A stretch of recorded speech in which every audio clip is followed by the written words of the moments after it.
visit Mammoth Cave. I mean that. If you want to feel transported to another world, be like Orpheus and visit Hades, or just sit in awe of what water and time can do, go there. I went there when I was a kid. Family trip. Still have fond memories, including saving a little green snake from a tour group. The longest cave system in the known world. I went back to that area years later. I was 17. The Green River is a tributary of the Ohio River and runs straight through Mammoth Cave National Park. The river is just shy of 400 miles long, and over 3 days, my brother, his friend, and myself would paddle a 40-mile section of it. My family grew up around rivers. I took rides in a canoe before I learned how to swim. When I was 16, my brother bought me my own kayak so that he and I could take trips to the lake, since he had his own too. Spent a lot of time on lakes and rivers before, but this was our first time paddling such a long distance and camping along with it. I knew his friend for a long time too, and this would be his first time with a trip like this. We were all familiar with how to paddle and how to camp, so we stuck to our habits of packing light, bringing nothing we can't easily pack out with us, and lots of water. My brother had a filter for his Nalgene, but he wanted to keep that as a backup. But water was a priority. It was August, and the hottest one we had ever experienced. We drove down from Cincinnati in 2 cars. We would drive to our end point, pile everything into one car, and then drive to our start point, and then paddle back. It was oppressively hot that day, and as we put our kayaks in the water, the other concern about paddling in August caught my attention. Fat, nasty, noisy horseflies were buzzing around everywhere, looking for someone to bite. I was apprehensive, but there was nothing to do. We got into our kayaks and paddled out. I had hoped being on the water would relieve some of the heat. It didn't. The first day was really nice. Had the most energy, paddled consistently throughout the day. We zipped through the eddies and hugged the shade of the trees and just talked about everything. Or we were silent, listening to our paddles in the water, or the cicadas in the trees. I won't say we listened to the wind, because there was none. It was on that first day we came across a cave. We rounded a corner and saw a strange mist slithering over the water ahead. As we got closer, we could see the yawning mouth of a cave spewing the mist onto the river, along with an amazing and refreshing bit of cold air. Being the camping type, as well as the adventurous type, I put out my headlamp, as did my brother and his friend. And in single file, we paddled into the mouth of the cave. We could only enter it slightly, as the passage further was too narrow and dipped too low on the water. But it was still exciting. And did I mention it was so refreshingly cold in there? I remember when we left the cave, reluctantly at least for me, my brother guessed that most of the time that cave would be covered up by the water completely. I'm sure he was right. That was a drought year, with the water lower than it had been in decades. The rest of the day passed very pleasantly. We had lunch in the shade of a willow, pita pocket PB&J. We even stopped for a photo of us, triumphant, when we had only just started. That night, we camped under the stars, telling stories until we fell asleep. Speaking for myself, I was absolutely exhausted. We had paddled 11 miles. The second day was somehow hotter than the first. I woke up with my muscles sore, but I knew this was going to be the long day. This day we would have to go nearly twice as far as we had gone before. 20 miles. It was grueling and tiring by noon. We tucked into the shade as much as we could, tried to find joy in spotting sunning turtles, kingfishers, or an elegant snake coasting through the water. But these were only temporary diversions. The heat would not let us forget it.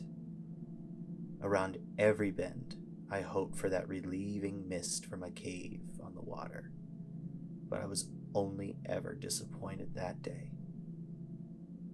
I hoped that when the sun went down, that I would find relief, but whether the sun was high in the sky or the moon was above, the heat hung in the air and clung to me like a stifling blanket. It wasn't just hot, it was humid. It was a sticky hot that filled my lungs and made my head ache. We stopped for the night on a sandy bank in the middle of the river. We pitched a tent, ate our dinner, but the heat still stayed with me. There was no way I could be in that tent or in a sleeping bag. I had to lay flat on the ground and hope that the heat would leave me. My mind buzzed and I was sweating profusely as I lay there in the night. At times it was even hard to breathe. I was exhausted and yet could not sleep. It may have been minutes or hours of this, but eventually there came a sound above me, and I saw my brother wetting a bandana in the river. Then he placed it on my forehead and took another one and put it around my neck. He stayed with me for a time. I don't know how, but I fell asleep. I woke up the next morning, and while it was still hot, I did not feel as oppressed by it as before. This was the last day, and the lightest of the three, just 9 miles. We felt better this day than the previous 2, and we took our time savoring the final leg of our journey. About midday, we zipped through a quick little eddy, around a corner, and saw a large curtain of mist ahead. To the left side of the river was the large opening to a cave. We retrieved our headlamps and paddled straight for the cave as quickly as we could. The cold air was a relief, and to our delight, this cave seemed larger than the first and easier to paddle into. We filed in, one after the other, igniting our lights. The first room had a low ceiling, but the light inside fully illuminated every spot but the back corner, which was a black cut in the sandstone. It was tall enough for us to paddle through, but not very wide. My brother went through first, then his friend, then me. We had to push ourselves through with our paddles, as narrow and tight as it was. I was about to call out to him to see if I should back out, but before long, I passed through the narrow way. The cave was abruptly very wide and very tall. So tall that we shined our lights up and we couldn't see the top. The thought of this all being underwater normally was thrilling, and I wanted to know what else we could find. We paddled into the blackness slowly, trying not to make a sound with our paddles. The light barely cutting ahead of us. It was completely silent in there, aside from the odd splash of water on the side of our kayaks. We paddled to a point where the 3 of us were side by side, and there was still some room in the width of the cave. We had not spoken a word since we entered the cave, and at that time we just stopped moving and just listened. It was eerie, but peaceful.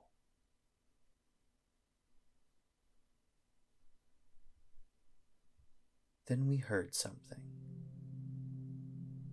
It was quiet, but it was there. A rustling or slapping. Something wet against something dry. I turned to the others and mouthed, "Did you hear that?" The others nodded. Instead of paddling, we pushed our paddle against the wall to move forward silently.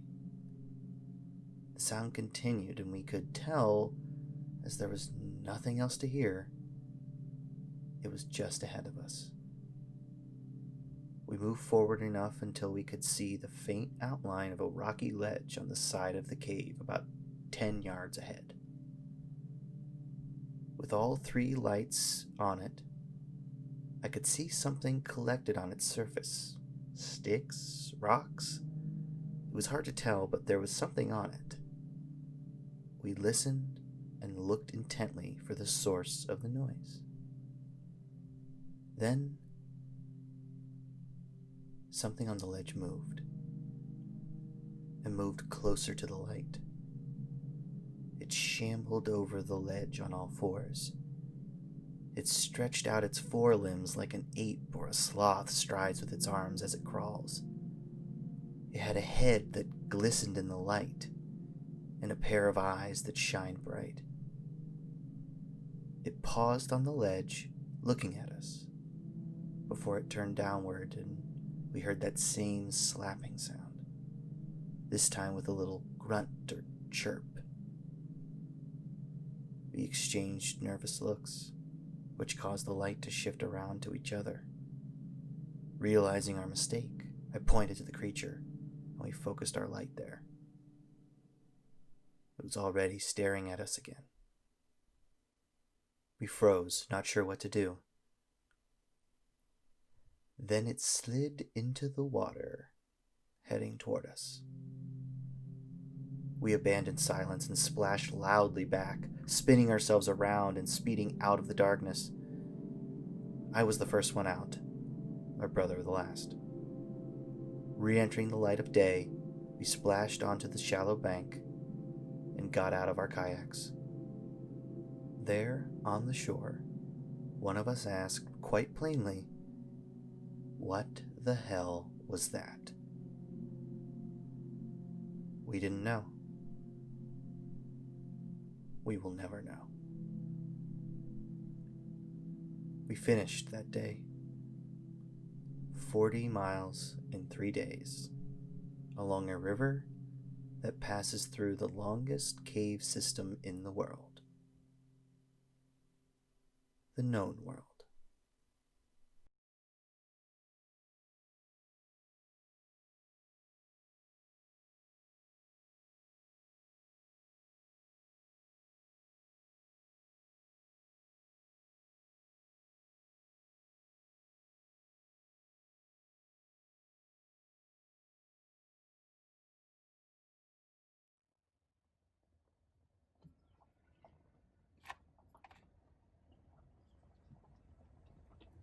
Hello? Hey. No, your timing is incredible. I'm actually pulling onto my family's property right now. Yeah, I can't believe I took this place for granted when I was a kid. It's perfect. Yeah, there was a lot of traffic in Louisiana, but I've still got some daylight left. I get some hunting, shooting, and fishing done before the sun goes down. No, I'm kidding. It won't kill anything, I promise. No, I'm much better. No, I swear. I'll be fine. I'm just relieved to get to be alone and be around animals. Yeah, they'll be in Memphis until Tuesday. Yeah, I'm gonna get in the boat before it's dark out, but I'll call you tomorrow, okay? All right, bye.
till your soft skin breaks.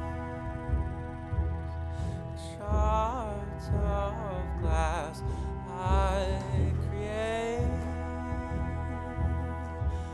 in my day of dreams. Open up your eyes wide.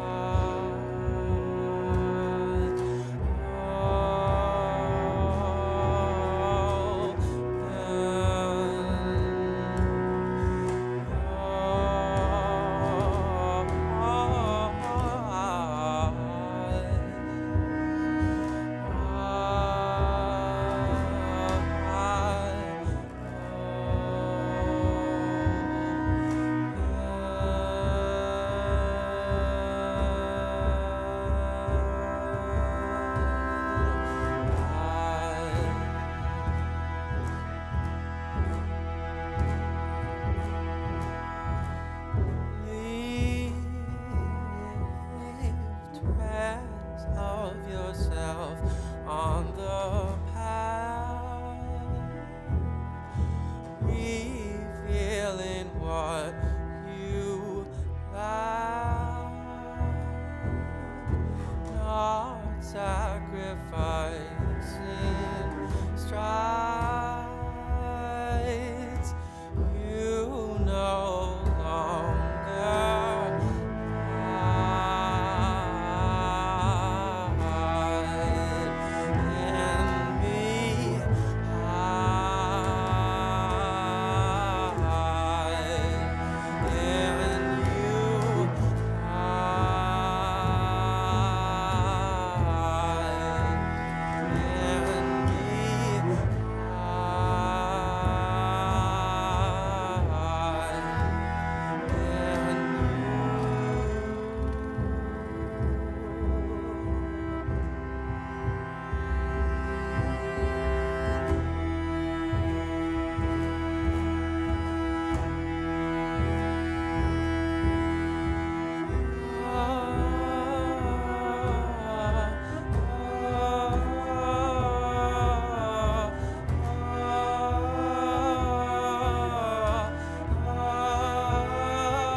Evening was in the wood, lowering with storm.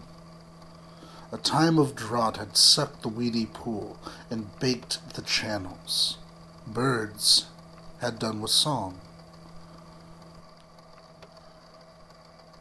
Thirst was a dream of fountains in the moon, or willow music blown across the water, leisurely sliding on by weir and moon. Uneasy was the man who wandered, brooding, his face a little whiter than the dusk. A drone of sultry wings flickered in his head. The end of sunset burning through the boughs died in a smear of red. Exhausted hours cumbered, and ugly sorrows hemmed him in. He thought, somewhere there is thunder. As he strove to shake off dread, he dared not look behind him, but stood, the sweat of horror on his face. He blundered down a path, trampling on thistles, in a sudden race to leave the ghostly trees. And soon I'll be in open fields, he thought. A half-remembered starlight on the meadows, scent of mown grass and voices of tired men, fading along the field paths. Home, and sleep, and cool, swept upland spaces, whispering leaves, and far off the long churring nightjar's note. But something in the wood, trying to daunt him, led him confused in circles through the thicket. He was forgetting his old wretched folly, and freedom was his need. His throat was choking, barbed brambles gripped and clawed him round his legs. He floundered over snags and hidden stumps, mumbling, I will get out. I must get out. Budding and thrusting up the baffling gloom, pausing to listen in a space twixt thorns. He peers around with peering, frantic eyes. An evil creature in the twilight looping flapped blindly in his face. Beating it off, he screeched in terror, and straightway something clambered heavily from an oak and dropped, bent double, to shamble at him zigzag, squat and bestial. Headlong he charges down the wood, and falls with roaring brain. Agony. The snapped spark. And blots of green and purple in his eyes. Then the slow fingers groping on his neck and at his heart. The strangling clasp of death.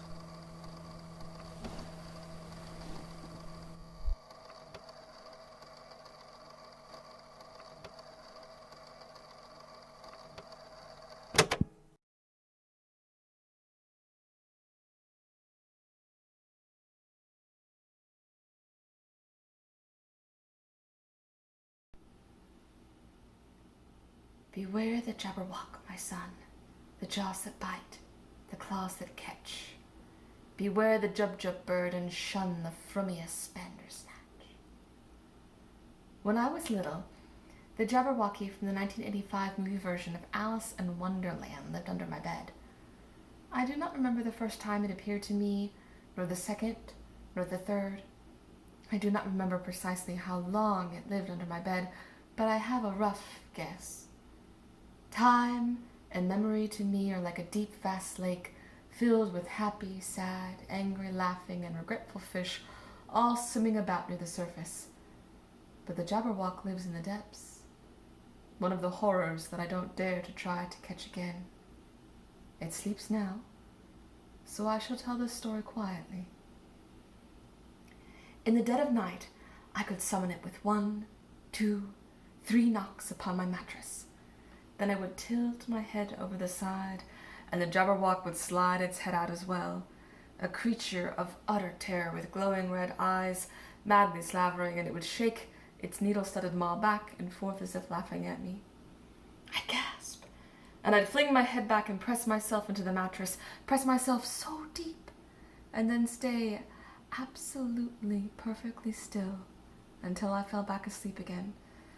For the rule was that the Jabberwocky could not leave under the bed completely, and once the knocking was done, and its vile message delivered, it had to retreat. That was the pact between tormentor and the tormented, unwritten, unshakable. I didn't do this every night. Some nights I slept right through, but I would do it on restless nights, hot nights, sensing perhaps the Jabberwock's eagerness, and every time, it reappeared. Exactly the same. So real, so visceral that if I had had the courage, I could have touched it. So alive that its hot metallic breath moved the hair across my forehead. So alive that I felt its delight in its own wickedness. The jaws that bite, the claws that catch. And I could not tell my parents this, nor my younger sister, too small to help. This was another condition of the pact. Who knew what sorts of horrors would befall me or my family should I reveal its presence? It was the bond between us that kept its evil in check, and under the bed. I remember surviving under this burden of terror, knowing that even as a child, I couldn't live like this forever.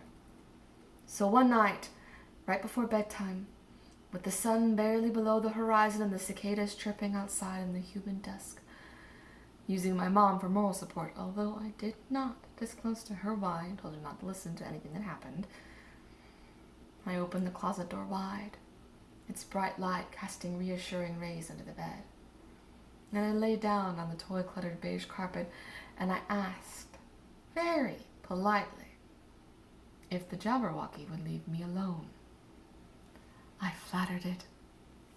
I told it that it had been a very good, scary monster, but that I needed to be able to rest without fear now, and that it should go find some other child. Well, I don't remember. I can imagine my mom being amused but willing and nodding along at her eldest daughter and then tucking me in and leaving. But I do remember that night, when I worked up the proper courage, 3 knocks, and nothing. No monstrous had emerged to scare me into stiff submission. My Jabberwock was gone. And I was so proud, so very proud of myself, and the weight of my shoulders, like Atlas, putting down the very world. Now, before we continue, we must pause for a moment and address the most logical explanation to what I have told you so far. Children have a permeability when it comes to reality. More willing to believe in Santa and the Tooth Fairy and the possibilities that exist therein. More willing, perhaps, to believe that the cat is both alive and dead in the box with little fanfare as to why. They will accept because I have a monster under my bed, because, and I tell this to you now seeing as we are adults, we understand that creatures in movies from poetry and tales do not come to life to snatch you. There are other monsters that do that instead. We know about night terrors, we know about what my therapist calls projection, we know about what psychologists call hallucinations. And I know what you must be thinking. That this is all very heartwarming, not really very scary. You imagined a monster under a bed from a movie you saw, and then on your own, you overcame your fear. But my tale is not yet done. I told it to go find Someone else, some other child.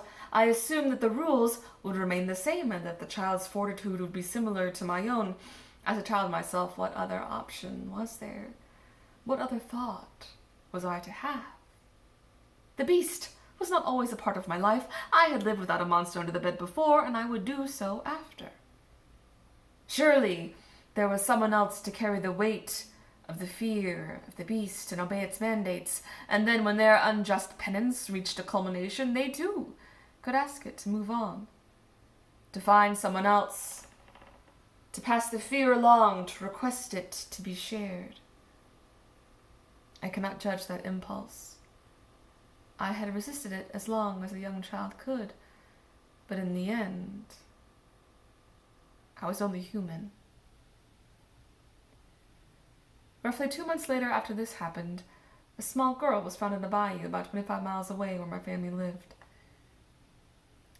She was found dead in a striped yellow dress with red shoes, my age, brown hair.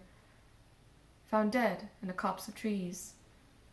A flashlight, her sole possession. Due to the state of decomposition, it was suspected that she had been there for over a month, possibly 2. The cause of death was believed to be foul play. There were gator tracks around her body, but they were fresh, and death from such creatures was and is exceedingly rare in the U.S. More on this story after the commercial break. Let's pause for capitalism in the midst of someone else's personal tragedy. When I heard the story on the local news, I thought little of it. We lived in Houston, it was a big city even back then, and my thoughts were blissfully free of the Jabberwocky. But then, I heard stories at our elementary school that the brother of a second grader was missing. His family was frantic. They loved him so much they came to the school. They appeared on that same news channel. Had no one seen something and no one heard something? In the dead of night he had disappeared, and all they could tell the police was that un diablo de la noche had taken their sweet son. I don't remember the boy's name, but I remember that name. Un diablo de la noche. Whispered among the students, shared in a feverish telephone of whispers. Each time the dread growing in my stomach like a nauseous weed, climbing up to escape my throat and explode my guilt in a riot of red petals, because I knew my Spanish alphabet. I knew my fruits, my days of the week. I knew noche meant night. And we all always know the name of the devil. That weed of thought grew inside me for months. Long after the news had moved on from the death of a young girl in a striped dress, long after the missing boy, there were stories to tell about robberies, unrest in the Middle East, politics, hurricanes, and the occasional heartwarming tale about an adopted puppy, to prove life was more than just an unending series of things to be afraid of. But thought stayed, because its possibility had germinated. It had taken root in the empty soil left behind by the Jabberwocky when I had set it free. The Jabberwocky, a boogeyman, a bubak. There is a name in almost every culture across the world for a creature of the night that steals children, a shared archetype across all of humanity. I gave it a face and a name from a movie I saw because I had no other context for it, nor the way to shape it. And what if, when I sent it on, it was not simply a figment of my imagination? What if instead my belief manifested? What if the next child had not understood the rules, had not obeyed the pact, to not run, to not hide, to tell no one? It was a silly thought. It was a child's self-absorbed fancy, revealing her limited time on this earth. And yet, the thought persisted. That is the nature of fear, is it not? The beast that lurks below the surface of the lake in the deep and the cold, the dark gravity of our own personal universes, interacting in almost every choice we take, even when we are not aware. Invisible, And yet we cannot measure our existence without it, without fear. Fear all the time. Some of us learn to face it, but even when we do, the next day it comes creeping back again, grinning maw wide open. If not the next day, perhaps the next week. Tentacles from the deep. The next month. Things that go bump in the night. It is a never-ending fight to keep it away, a constant compromise against letting it consume you. Thank you, you've been a very good monster. Please leave me alone. I won't tell anyone about what I am afraid of. Please, leave me alone. I have only one other part to this story. When I was 18 and a freshman in college, home for the weekend, my little brother asked me to tuck him in for the night. He was 5 at the time. I read him a story and bent to give him a kiss, but he reached out to grab my hand and asked me to put the force field up. The force field? I asked, bemused. Yes, he replied solemnly. What's it for? I'm not supposed to say, he whispered back. I'm not supposed to say.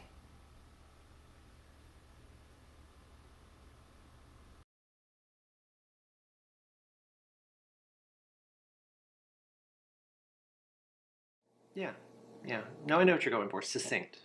Right. Are you rolling? Hi.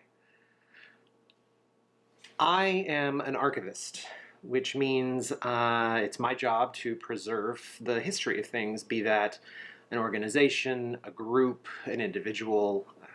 This is done by acquiring a subset of their belongings, usually late in their life or after their death. This subset of things would be stuff like papers they wrote, photographs, notes they made. These can be related to their professional work or their personal life. It's usually kind of a mix of both. It's pretty common that people are cleaning out someone's house or moving and they get stuck with someone's old junk. And there's usually a set of it that they feel should go somewhere other than a landfill, but they don't want to personally keep it.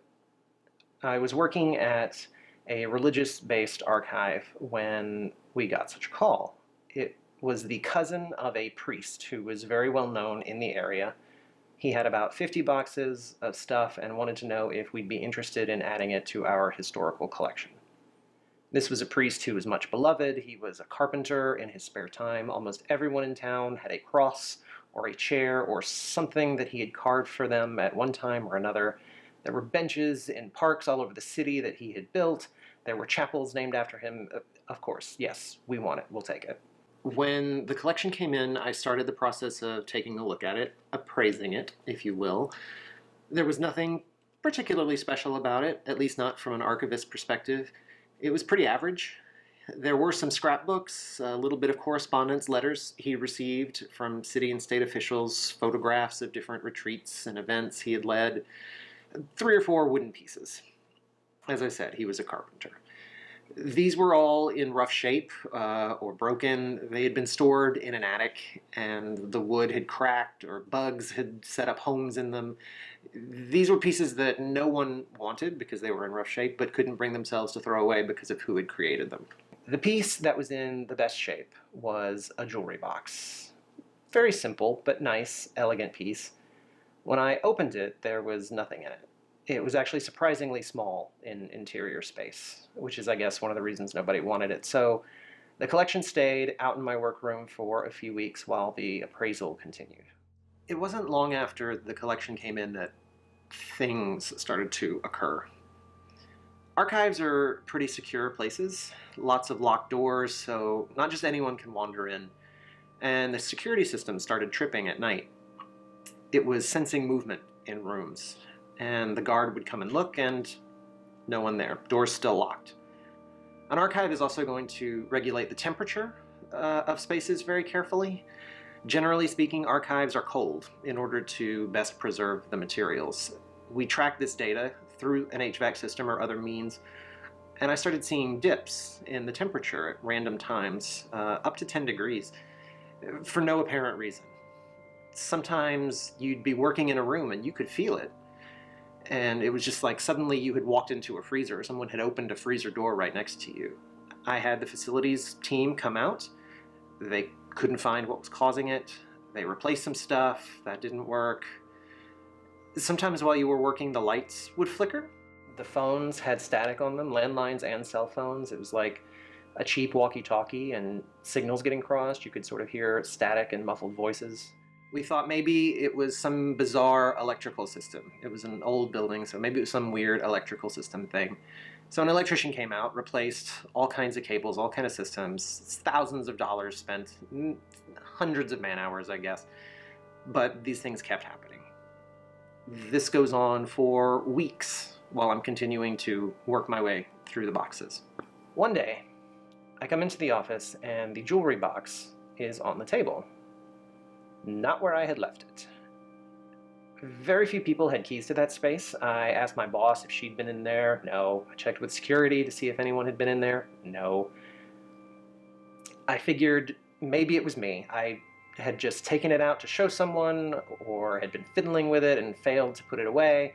I left it. I figured it was nice enough to look at. I'll just leave it out on the table. It's a good conversation starter about the collection coming in anyway. So I get busy with other things. A few days later, I come into work, and the box is open. Same deal. No one had been in the room. I once again assume that I am absent-mindedly playing with it and not remembering it. So I make a point that the last thing I do before I leave that day is close the box. I turn out the lights, I lock the door, I go home. I come back the next day and it is open. I'm fairly freaked out at this point, and of course no one in the office believes me. They think I'm trying to prank them. They think the flickering lights, it's just an old building, and it's what old buildings do. So I sit down with this box again, determined to find some explanation for what's going on. I wanted to rationally explain it. I'm looking for a hinge that I hadn't been paying attention to, or maybe somehow the lid is getting blown open, or maybe it's weighted in a funny way. I was desperate for any kind of theory. And as I'm turning it over, I hear kind of a squeak and a clack. The squeak like two pieces of wood squeaking together, turning against each other. And that's when I discovered that the jewelry box had a false bottom. I take it out. It was wedged pretty tightly shut, but loose enough. There were 12 notes in tiny envelopes addressed to the priest. They're all dated November 1st in various years, never more than about 4 years apart. They were all from the same person, a woman. I begin reading them, and I have to sort of piece together what happened between them. It's like only hearing one side of a conversation. And as I'm reading over them, it became clear to me that these two had been high school sweethearts. They had lost touch. They'd crossed paths years later when he's a priest and she's becoming a nun. The letters are very warm, affectionate, occasionally flirtatious, but never salacious. There's nothing scandalous in them. It doesn't appear to me that they ever acted on these feelings, but their feelings are apparent. They just told each other jokes. They'd update each other on their pets and their work. It was really like any message you'd expect between a couple of any age. They always wrote to each other on November 1st, as that was the day they had met at a school dance. I haven't been able to figure out what caused the split between them. Her last couple of letters suggest that he had stopped writing for whatever reason. She was very upset. She surmised that he was unable to respond directly, but she said that she was asking God for some kind of sign that she still held a place in his heart. In her last letter, she said that she had accepted the truth and would be devoted to her work until such time as he asked her to join him in another dance. I found myself in an ethical dilemma. As an archivist, it's not our place to hide the truth. It's very much against our principles. I figured I kind of had three options. I could tell my boss about the letters, which risked the organization covering it up. You never know, and it risked this beloved priest's legacy. It would just be called into question, when arguably, at least as far as I'm concerned, he did nothing wrong, so far as we know. Option two, I could file the letters away in a seemingly benign folder with a bland title and let someone else discover it down the road and let this problem be theirs. Or I could destroy them, which it wasn't an option. So I did what any librarian would do. I started my research. There was no record of her in the rest of the collection. I know because I spent the better part of a week, including staying late at the office and a weekend, going through the rest of the collection with a fine-tooth comb to try and find any reference to her. I was obsessed. I did find some things. I found their high school yearbook, in which there was a beautiful photo of them on November 1st at a dance, looking radiant. I was able to piece together most of her work history. She had traveled the world. She'd been on the front lines in 2 major wars. She had done disaster relief in Asia. She had spent years in Africa and the Middle East. And at 94, was still alive. She was living in a retirement community, very ill, didn't speak much, and yet she still led the other residents in the rosary once a week and volunteered in the kitchen as she was able. When I found this out, I really didn't stop to give it much thought. I grabbed the letters, put them in the box. I took a week's vacation and hopped on a plane to go see her. When I got there, at first they said I couldn't see her because she wasn't feeling well, and I lied and said I was family, and they let me in. I walk into her room, and she's sitting in a chair. She slowly raises her head. I'm not even sure at this point that she's really processing what's going on.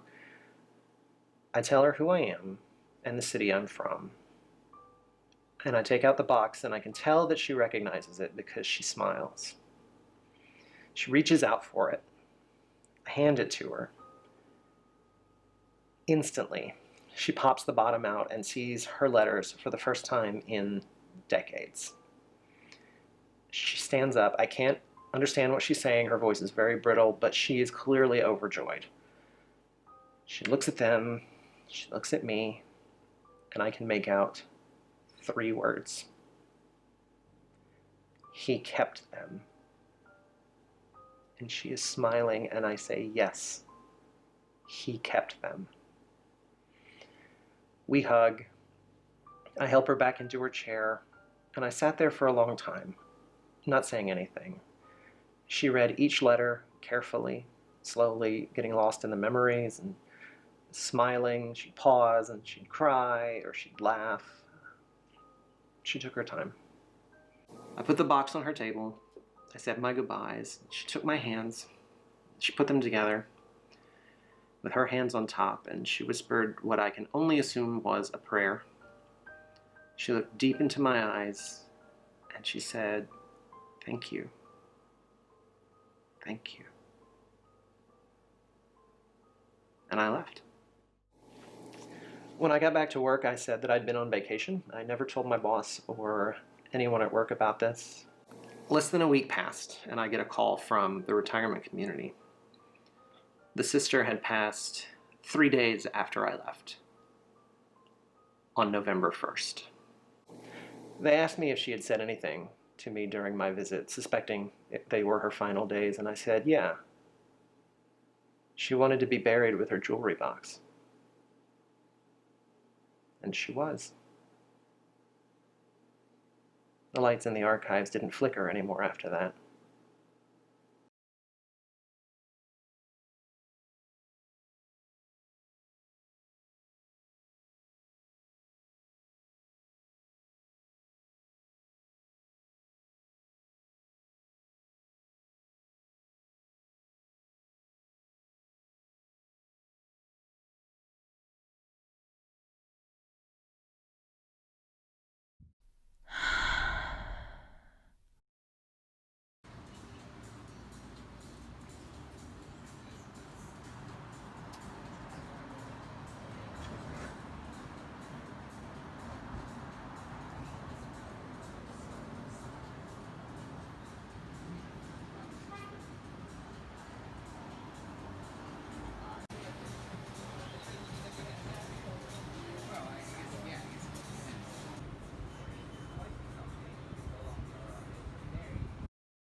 so cute. I Thank love this you. lace. It's super cute. I love your outfit too. It's amazing. I'm so Thank happy you. we're finally able to do this. I know. I'm so excited. I know you were upset about it earlier. If you don't want to talk about it, it's fine. Yeah, I just like, don't want to talk about it, but we're still gonna. Everyone gets ghosted. I did tell you to stay off the dating apps. You did. You did. But we're gonna have a girls' night tonight. Yes. Yes. And I'm gonna take some pictures. Is that okay? Obviously. Awesome. Yeah, we look amazing. You look so cute, honestly. Okay. So happy we're doing this. Yes, absolutely. Oh, it's on video. That's weird.